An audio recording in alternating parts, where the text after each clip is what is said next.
ইউপিএসসির মতো বড় পরীক্ষায় সাফল্য অর্জন করে হাতছানি ছিল অন্য জায়গায় লোভনীয় কাজ করার, কিন্তু দেশকে ভালোবেসে সেনাবাহিনীর লেফটেন্যান্ট পদে যোগ দিলেন সাগরের শুভেন্দু মাইতি।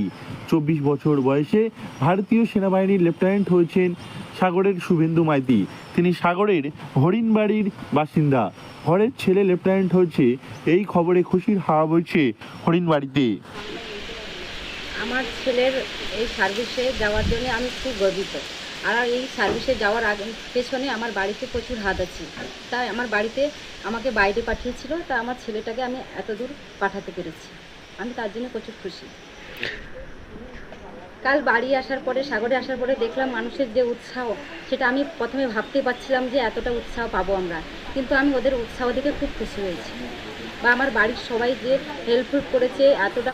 আইএমএ ট্রেনিং সমাপ্ত করে নিজের বাড়িতে ফেরার সঙ্গে সঙ্গেই এলাকার বাসিন্দারা তাকে ঘিরে উচ্ছ্বাসে মাতিন। রুদ্রনগরে গিয়ে তাকে সম্মান জানানো হয়। এরপর একটি র্যালিও বের করা হয়। শুভেন্দুবাবুর বাবা দেবাশিস মাইতিও ছিলেন সেনাবাহিনীর সদস্য। তিনি ভারতের অবসরপ্রাপ্ত সুবেদার। বাবাকে দেখে ছোটবেলা থেকেই সেনায় যোগ দেওয়ার ইচ্ছা ছিল শুভেন্দু। বর্তমানে সেই স্বপ্ন সফল হয়েছে।